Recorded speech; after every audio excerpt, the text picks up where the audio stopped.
Test.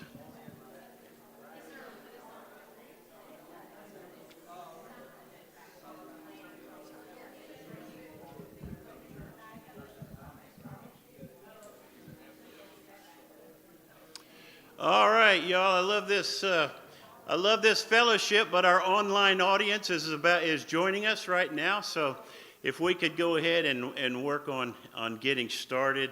It's great to see y'all. I appreciate, Brother Carl, those pictures you posted of your trip today. That looked like a wonderful time, and I can top it. I sat in the doctor's office a couple hours, so I mean, but it looked like a great time, and everybody was smiling and having a good time. And that's what I love, sitting here just watching, before we start, just watching y'all coming in and all the smiling and fellowship. It really is a blessing to see that going on. And I think it was Brother Carl a few weeks ago that preached about the healthy church is the one that lingers after, and you can see that here. You see how long it takes everybody to get. Just don't ask Roger Roper about all that, about how long it takes to get everybody out of here. But what a wonderful thing. And then the same thing on the front end, people coming in and smiling, and so how blessed it is when our brothers and sisters dwell together in unity, and to get together as brothers and sisters in Christ. These Sundays and Wednesday nights. So tonight, as we get started, I want you to take your hymnal in front of you. It's that white thing, and turn to hymn number 504. We usually take old school hymns on Wednesday night, but I chose this hymn because Samson had such a warped idea of what a godly home should be that I want us to sing this song tonight, God Give Us Christian Homes, and the song goes ahead and defines what Christian homes look like. So let's sing that together. Remain seated as we sing. Sing with me. God give us Christian homes, homes where the Bible is loved and taught, homes where the Master's will is sought, homes crowned with beauty your love has wrought. God give us Christian homes. God give us Christian homes. God give us Christian homes. Homes where the Father is true and strong. Homes that are free from the blight of wrong. Homes that are joyous with love and song. God give us Christian homes. God give us Christian homes. God give us Christian homes. Homes where the mother in caring quest strives to show others your way is best. Homes where the Lord is an honored guest. God give us Christian homes. God give us Christian homes. God give us Christian homes. Homes where the children are led to know Christ in his beauty who loves them so. Homes where the altar fires burn and glow. God give us Christian homes. God give us Christian homes. Brother Drew, would you ask God to bless our Bible study, please, sir?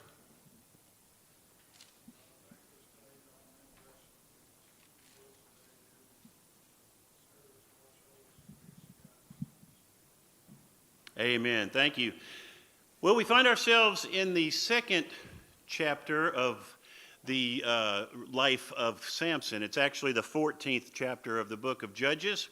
So we need to review just a minute before we get into that. Jephthah was the 8th judge of Israel, and the things that happened in Jephthah's life, and God used him mightily, but he made this really weird deal with God where they were winning everything they touched. Every battle they went into, they were dominating. But one night before battle, he just made this deal with God. God, if you'll give us victory tomorrow, whatever comes out of my door when I get home, I'll sacrifice that to you. But he used the word whatever. And I don't honestly for a minute think he would have used the word whoever, because he never would have made that deal with God.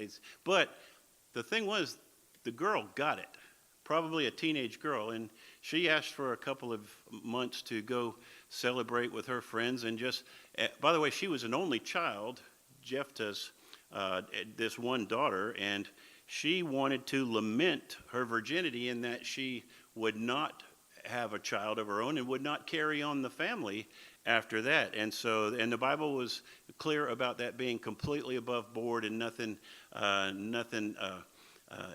dirty or anything about that this time that she went. And when she came back, she said, Father, you have to follow through on your vow to God. This teenage girl got it. She understood. And we learned some stuff from that. Be careful what you vow to God, and be careful. God doesn't have to have hocus pocus. He has to have faith, people that have faith. And Jephthah wasn't a judge over Israel but 7 years, and I don't know what his life was like after that. I can just imagine the pain and depression that he lived with for that next time. But then the very next judge, number 9, came in, and the next 3, Ibzan, Elon, and Abdon were, and we know a whole lot about those 3. All we know that Ibzan had 30 sons and 30 daughters. Wow, what are the chances of that? Just you guys that are moms and have had more than one child or whatever. I kind of think Bethany's pretty lucky having 2 boys and 2 girls. I mean, that was pretty, but imagine 30 boys and 30 girls. But all we know about these 3, Ibzan, Elon, and Abdon, was that they were Judges 9, 10, and 11. We're studying number 12 in Gideon, but we know that these 3 together combined ruled for 25 years. There was no big problem in Israel at this time. Everything was kind of cool and just rocking along. But do you know what happened during that 25 years where everything was just okay? They started getting complacent, and they started slipping into their old ways, and they started slipping back into idolatry. And the Bible lets us know that they did evil again in the sight of the Lord. And the Philistines, all of this time, the Philistines were asserting themselves and just taking more control. And the situation had gotten so bad with idol worship that we found out in chapter 13, verse 1, that they did evil again, and so much so that God just said, do what you want to do. That's what happens in Romans chapter 1. And same thing that's happening today is that there can reach a level of perversion where God just says, okay, I'm taking my hands off of you, and he turns them over. But in this case, when they did evil and they worshiped these evil deities that they would make shrines to and all the different things, that God just took his hands off. And we find out that for 40 years, the Philistines had their way. So when we get to chapter 13, then there needs to be a deliverer for Israel and what is happening with the oppression by the Philistines. And so the Bible lets us know, it gives us the backstory on Samson, but it lets us know that Samson was born with a purpose, and his sole purpose was to deliver Israel from the oppression of the Philistines. So, hey, we all have been born with purpose too, right? And God is, I've mentioned this a few times before, way back in the debates when George Bush Sr. was running for a second term and Dan Quayle was his running mate, and Ross Perot got in the mix and messed everything up. Y'all remember? Ross Perot was going to open the hood, look under the engine, fix what's wrong. And, of course, split and anyway, so we got Arkansas for 8 years, and then but what happened was Admiral Stockdale, very fine, decorated military Navy man, that Ross Perot chose to be his running mate, and in that televised debate, he looks and there's Senator Lloyd Bentsen, on one side, or and then there's Dan Quayle on the other side, and Admiral Stockdale looks around. He said, "Who am I, and why am I here?"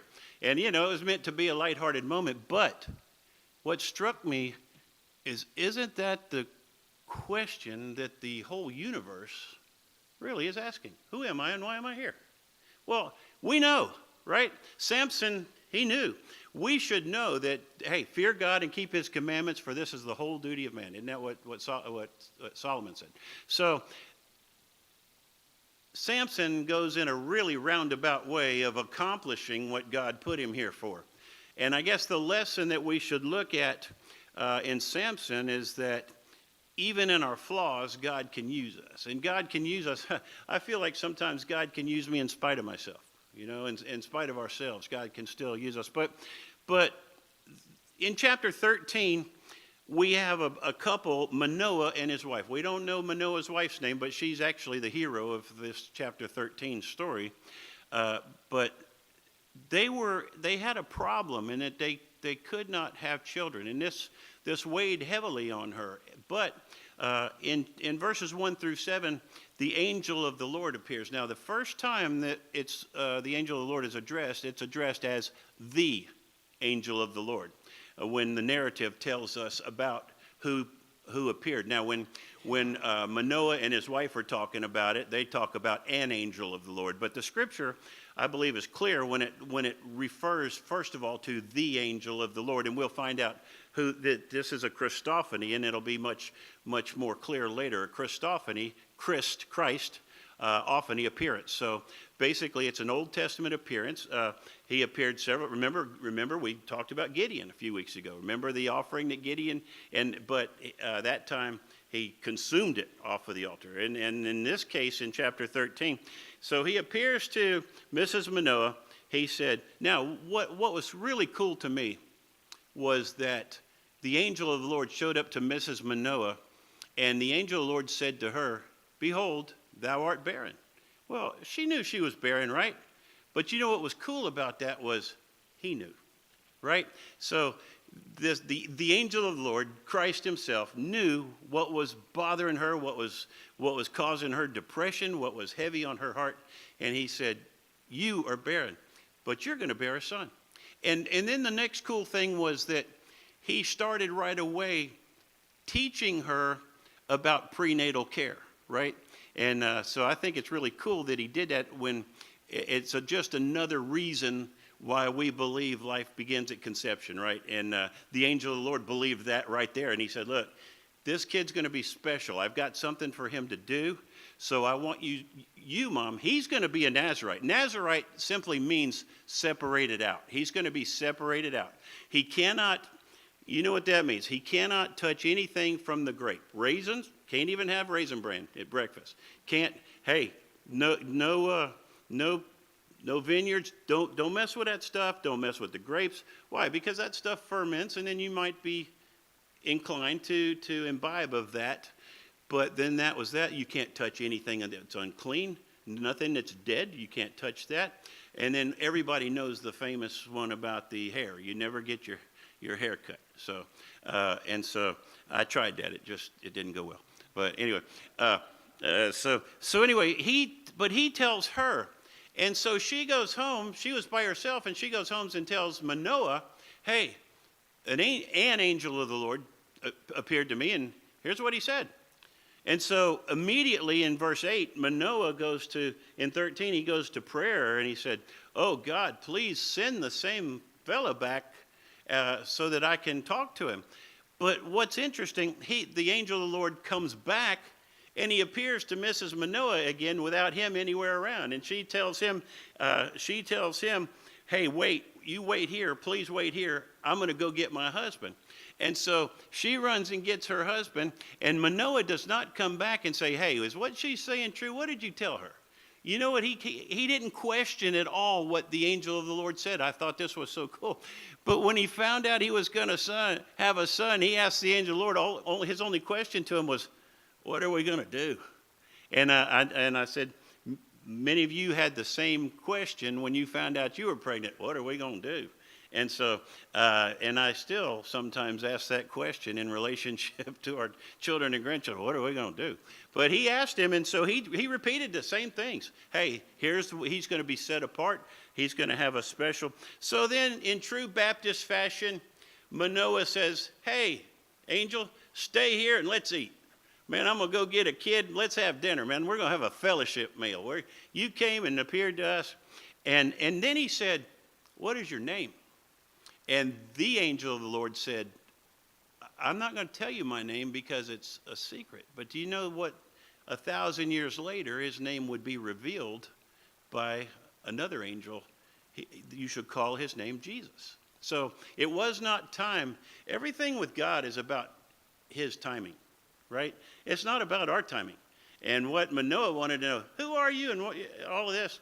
And he said, well, I'm going to make this meal. And the angel said, great, you make the meal. I'm not going to eat with you because what I want you to do when you have that meal is give all the glory to God. And see, Jesus, everything that he did was to reflect God's glory, right? So what are we supposed to do then? In turn, that's what we're here for, is to reflect God's glory. So the angel was there with them while they presented the meal, and then the meal was consumed, and then the angel went up. It was kind of an Acts chapter 1 moment where the angel of the Lord went up, and they were there gazing.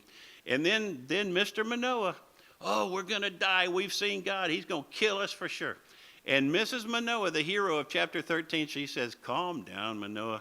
If he wanted to kill us, he'd already done it. So just calm down. And she was the voice of reason in all of this stuff. And so anyway, finally we get to the last two verses, 24 and 25. He was born and he was called Samson, S-U-N. What it means, Samson means little sun, the planet sun, the fierceness of the sun. And so she wanted to name him Little Powerful Sun. And that's his name. But there's a couple interesting things I want you to see in 24 and 25 before we get into tonight's lesson. And the woman bare a son and called his name Samson.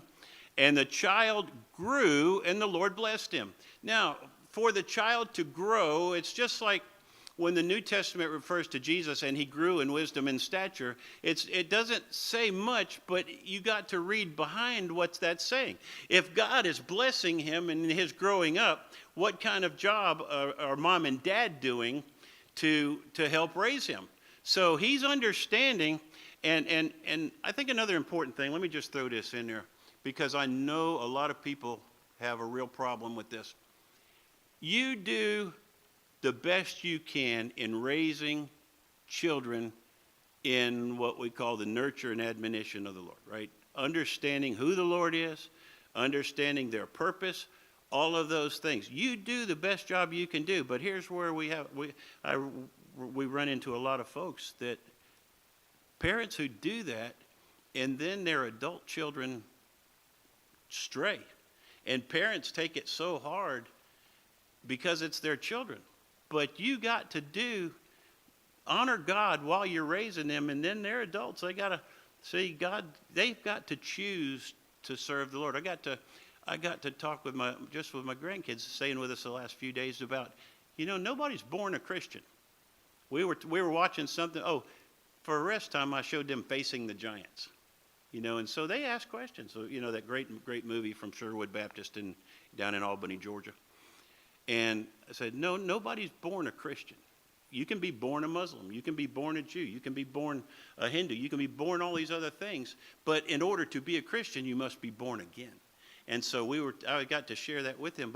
But your children, man, they got to make the decision for themselves, right? To be a Christ follower. So we talk to people all the time, and I'm sure Pastor Carl does too, about, man, you can't beat yourself up. You just got to pray for them, love them.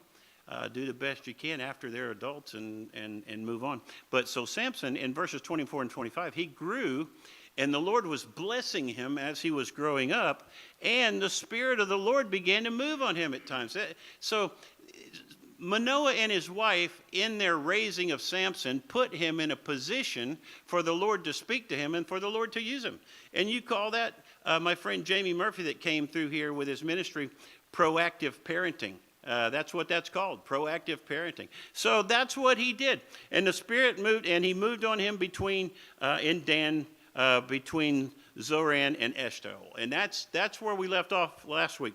And so let's look, well, as introduction, that's review, but as introduction for tonight, as we study the life of Samson, the verses from 1 John 2, 15 and 16 just kind of kept ringing in my head. And you know these verses. Love not the world, neither the things that are in the world. If any man loves the world, the love of the Father is not in him. For all that is in the world, the lust of the flesh, the lust of the eyes, and the pride of life, are not of the Father, but they are of this world. So when I looked at Samson, and there were some areas in his life that our outline is simple tonight. The lust of the eyes, the lust of the flesh, part 3, the pride of life, and part 4, the consequences. Okay? So first part, let's go into number 1, the lust of the eye. Okay? Chapter 14, verses 1 through 4. Let's take those verses from 1 John, and let's use that as our outline. Let's look at the lust of the eye. Number 1, and Samson went down. By the way, let me just stop here for a second and give you this for free. And Samson, help me here. And Samson went where? Down. Okay? Check out now verse 5. Then went Samson down. Okay? Now check out verse 7. And he went down. Jump over to verse 19. And the Spirit of the Lord came upon him, and he went down. Now, here's the point. Anytime you are running away from God and his perfect will for you, there's only one direction you can go, and that is down. Down. There's no going up if you're running from the Lord's will. There's only down. And so, unfortunately for Samson, he went down many times out of God's will. But now, look, I want you to see where he went. And Samson went down to Timnath, and that's in Philistine territory. Now, in all of this story, keep in the back of your mind, what was Samson created to do? To free Israel from the tyranny of the Philistines, right? So, and Samson went down to Timnath, but now, check this out. And what's the next 3-letter word? Saw. Okay? So I'm calling this first part the lust of the eye. Where did Samson's problem start in his downward spiral? When he what? When he saw. Same thing happened to King David, right? Now, it wasn't a sin by any means to look over there and see the woman of the Philistines, or even to glance over there and see. So David wasn't out to battle like he should have been, but he looked over there, and where did all of his problems with Bathsheba and her husband start? When he, very first thing, saw, right? So what is the response? What is a godly response to seeing something like that? To take every thought and to do what? Bring it into captivity, right there.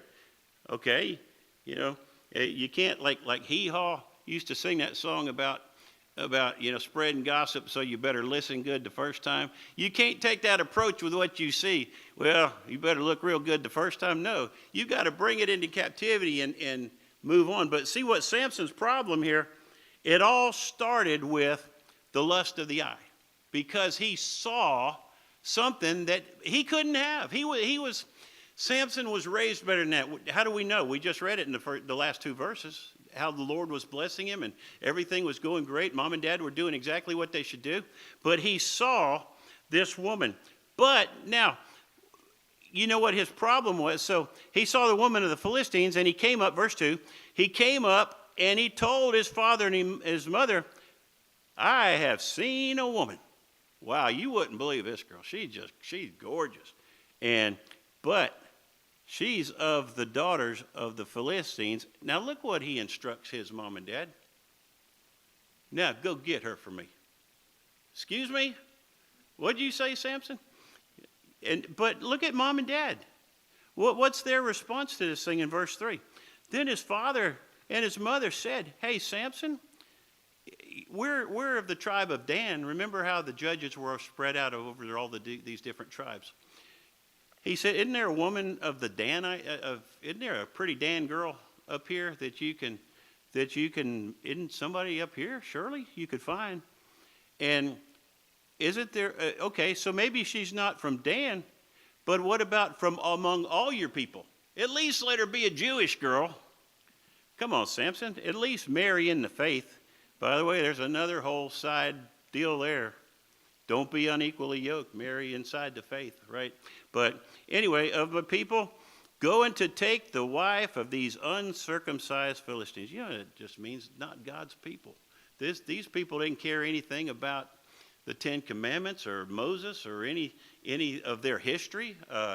Father Abraham, all of what they grew up on, all of the traditions. They didn't care anything about that. That's why that word is uncircumcised is put in there. And Samson said after his parents counseled with him, his response to their pleading and their counseling was, what? The end of verse 3. Go get her for me, because she pleases. Man, she's pretty. That's basically what he's saying. Now, verse 4 is a little hang with me on verse 4. Because his father and his mother did not know that God was going to use this, right, for his purposes. Now, please understand that God, the scripture is clear, God does not tempt any man. Do not read into this and say, oh, well, this whole thing was set up by God. Well, God used it, right? Samson chose to go against his parents. Samson chose to lust upon a Philistine girl. Samson chose to make sure, listen to this, when Samson said twice, go get her for me, the problem was that Samson was looking for instant gratification, right? And so we have a whole society that sees what they want and has to be gratified by going after it and getting it. And that's caused our whole nation to be messed up because we have a whole nation seeking instant self-gratification rather than self-sacrifice and glorifying God, which is what we're called to. But anyway, so the Lord was going to use this. I read some stuff in studying that, you know, God did not make Samson sin. But God sure was going to use it because God is God. And God is sovereign, and God will use everything. Look, God even takes the bad stuff to use it for his purposes, right? It's hard to see what's going on in our nation and think, man, God's even going to use this bad stuff to get glory. But there is a day when every knee's going to bow, and all this bad stuff, all this stuff going on with Taiwan and China, all this stuff going on with Russia and Ukraine, keep reading the scriptures. Charles Haddon Spurgeon said every preacher should preach with a newspaper in one hand and the Bible in the other and interpret what you see on the news or in the newspaper by what the Word of God says.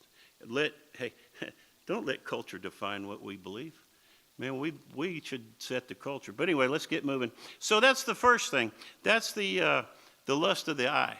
Now let's look at the lust of the flesh, okay? Starting in verses 5 through 9. Let's check this part out. In 5 through 9. Then Samson went down, and his father and mother to Timnath, and where is he? He's in the vineyard. Samson, come on, man. You know better than that. Don't you be doing that, Samson.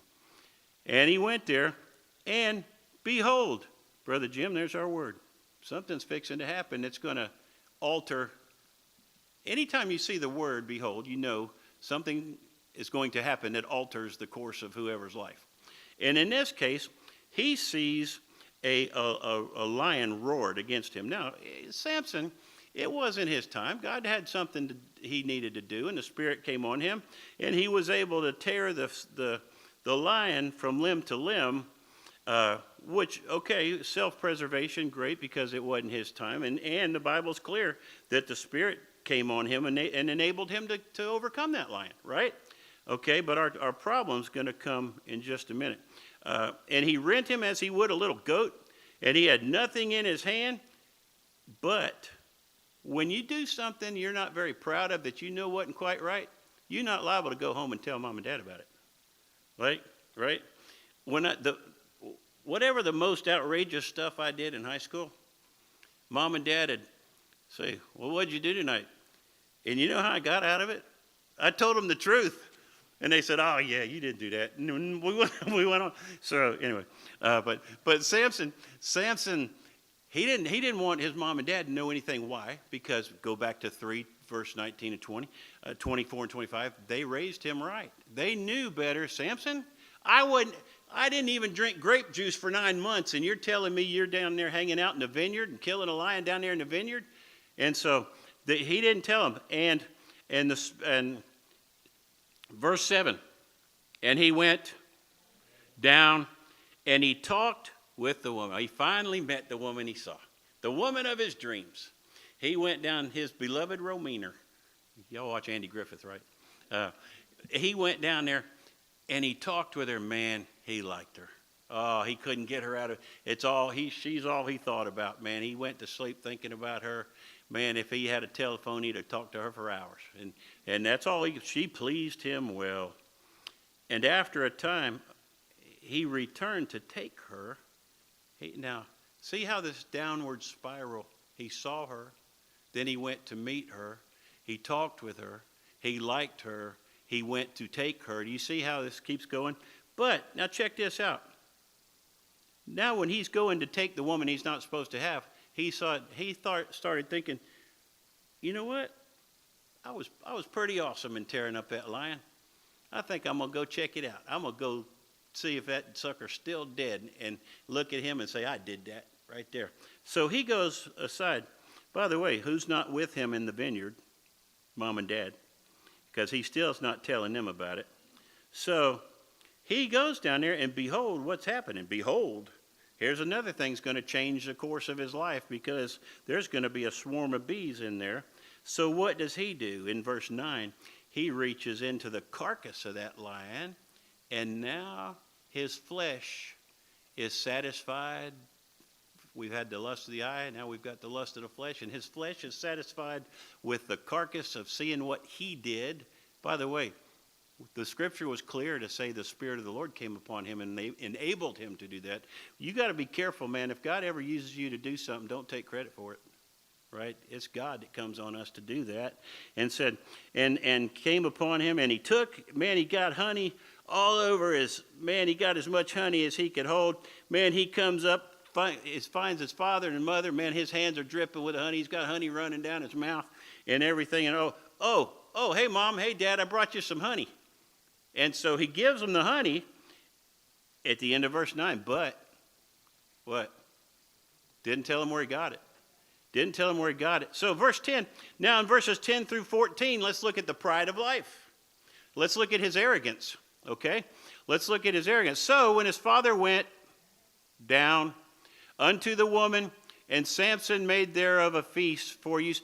By the way, why is Samson not having his big wedding ceremony at home in his hometown? And who all's not invited to this? All his people from back home. So look at he goes down there to make a feast. And by the way, when it says feast, it's indicative of a whole lot of drinking and carrying on, because that's why they'd feast for 7 days. Hey, if you were just throwing a party and all y'all were going to do is eat fried chicken and drink iced tea like we Baptists do, I'd get kind of old after about the first couple hours. But now this thing's going 7 days, and how do these things go 7 days like that? Because of the carousing. But he throws, look at this. You see his downward spiral. He throws a party down for the Philistines. Now, God's going to use all this, right? But so he throws this party, and it came to pass. Look at what they had to do. They looked around and said, does this fella not have any friends? So what did they do in verse 11? They went and found 30 guys to come be party guests. Oh, well, we can find some guys somewhere that want to come to a party, bachelor party or whatever. So they go find these guys. So now Samson, pride of life, he's going to be the life of the party. He throws the party, right? He's the host. He's the groom. He's going to get married. He said, hey, fellas, listen to this, man. I want to put forth a riddle. And if you guys can tell me what this riddle is by the 7 days are over, by the end of the 7 days, I'm going to give you 30 changes of clothes, 30 fine linen robes. That's what it means when it says sheets. Okay? It doesn't mean like your bed sheets. These are fine robes for them to wear. And the other translations say that, by the way. I love teaching out of King James, but I always read the other translations when I study, because some of them just have better wording than King James did in 1611. So, but in this case, that's what I'm talking about, the sheets and 30 changes of garments. But if you can't declare it to me, then you got to give me 30 robes and 30 changes of garments. And they said, okay, you put in 13, you put forth the riddle, and we'll listen to it. Verse 14, he said unto them, okay, out of the eater came forth meat, and out of the strong came forth sweet. And they could not, after 3 days, they couldn't expound the riddle. But now, it came to pass, Mrs. Samson, the new Philistine woman, she didn't like it on day one.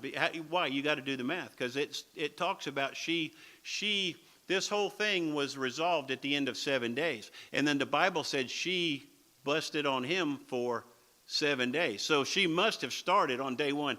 Samson, what are you talking about? You better tell me what you're talking about, Samson. What are you're not going to tell me? Oh, come on, Samson. And look, so verse 14, and he said, 15, and now 15, let's talk about, did I skip 14? No, that was the riddle. But they couldn't in the riddle. Now, finally, 15 through 20, let's wrap this thing up. Dealing with the consequences. Lust of the eye, lust of the flesh, pride of life, now the consequences. Or as the great Paul Harvey would say, the rest of the story. And we got 2 more weeks of Samson, two more chapters. But check out 15 through 20. And it came to pass on the 7th day that they said to Samson's wife. They couldn't get to Samson. They tried everything they could. So now, this is pretty underhanded for a bunch of guys to go. But what's even more underhanded about it, look what they tell her in verse 15. Entice your husband that he declares unto us a riddle, or else we're going to burn you and your father's house down with fire. And why have you called us to take what we have? Is it not so? We're going to burn you out, and you're going to lose everything you have unless. Now, poor new Samson's wife, we don't know her name or whatever. She was a Philistine one, but can you imagine the fear that she must have had?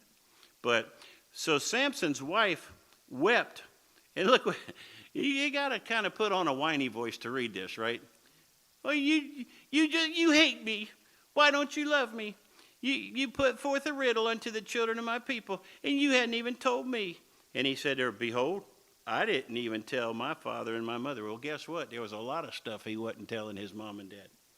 Right? He didn't tell them about this either. Well, in 17, how long did she weep on him? 7 days. How long did he put the riddle out there and say it's got to be solved within 7 days? So when did she start in on him? It had to be the first day, according to the biblical math here. And so she wept before him 7 days while the feast lasted. Man, they kept on carousing for 7 days. And it came to pass on the 7th day, he finally, the strongest man that ever lived was beat down by a little Philistine woman. And she won because, listen to this. And on the 7th day, he told her, because she lay sore on him. I love it. Man, she was a pain in his neck, and maybe a little lower, but she was a pain. And so he just told, why did he tell her the riddle? To do what? Shut her up. He did. And so, but what did she do? Man, at the end of 17, she went and told it all the fellas. And Samson and the men of the city, it was getting late on the last day, parties winding to an end, and they came before the sun went down. Hey, Samson, what's sweeter than honey and what's stronger than a lion? Man, I can see his face turn red. And he said to them, I've laughed at this every time I read it. He said to them, if you had not plowed with my heifer, you wouldn't have found out my riddle. Well, wait a minute. This was the pretty thing he couldn't do without a week ago. Go get her for me, stupid cow. I mean, isn't that what? You plowed with my heifer. And what's funny is I did read this in the New Living Translation. I love the New Living Translation. I read this in the New Living Translation, and when they were translating this, you know what they said in the New Living Translation? Why did you plow with my heifer? They said the same thing. So there wasn't much could be translated from what Samson said about his new wife. So anyway, you wouldn't know. But you know what? He did, as good bettors do, they realize when they've been beaten. And he said, okay, y'all won. You wouldn't have won if you hadn't plowed with my heifer, messed with my wife, my sweet little young thing that I couldn't do without. And so, you know what he did? He recognized that they won that bet. But the Spirit of the Lord came on him, and he went where? Down to Ashkelon. He said, all right, you want 30 changes of clothes? I'll get you 30 changes of clothes. And he slew 30 Philistine men. Now, he got them their change of clothes. It reminded me of the World War II prison camp, and the commandant came out and said, I have good news and a bad news. You're all going to receive a new pair of underwear today. You and you change, you and you change, you and you change. So when he said, I got new clothes for you, but it's coming from your brethren. It's coming from your brethren. And so now, and he took their spoil. Look at this. Not only did he take their clothes to give it to, he took their spoil and their change of garments unto them. When he journeyed, he expounded the riddle, and in verse 20, finally, and his anger was kindled, and he went up to his father's house. But now look at this. In 19, so he did all this, right? He killed those guys. He gave them all their clothes to these other 30 guys that were invited to come to his party that he threw, because he wasn't there going to throw that kind of party at home, right? For his own people. His own people knew better. So he wasn't going to do that. But when he got done with all of that, where did he go in verse 19? He didn't go back to her. He was mad. He was angry, so he went back home. He went back to where he knew he'd be loved. He knew he'd be accepted, back home, back where Dad was, back where Mom was. But Samson's wife was given to the guy that was serving as his best man at the wedding. Oh, that's cold. So this is the tragic story of Samson's first wife. Here we have this man who was a judge over Israel, who was used of God to bring down the Philistines.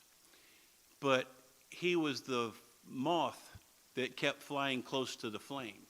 And he kept flying closer and closer. And by the way, there's that Samson with, oh yeah, he was a great judge over Israel for 20 years. But there was this one thing that he couldn't get a handle on. And that was, there are 3 main women in these chapters that are going to bring him down. He's going to go to Gaza, and he's going to get with a prostitute. And then, of course, the most famous is that he's going to end up with Delilah, which is going to be his ultimate downfall. But Samson didn't intend. Samson was raised right, and he didn't intend. And it's that old saying, and Brother Jim, you've told us about that saying when you've preached, is that old saying that said, sin will take you farther than you wanted to go. It'll keep you there longer than you ever wanted to stay, and it'll cost you far more than you ever wanted to spend. And that's what happened to Samson. And even though God used him, he had an issue in his life he couldn't get the victory over. And how many people have been brought down the same way? And great men of God have been brought down the same way because they couldn't get a handle. Remember, you're going to see some stuff, but you got to bring that into captivity. And anyway, take your yellow prayer sheet for tonight.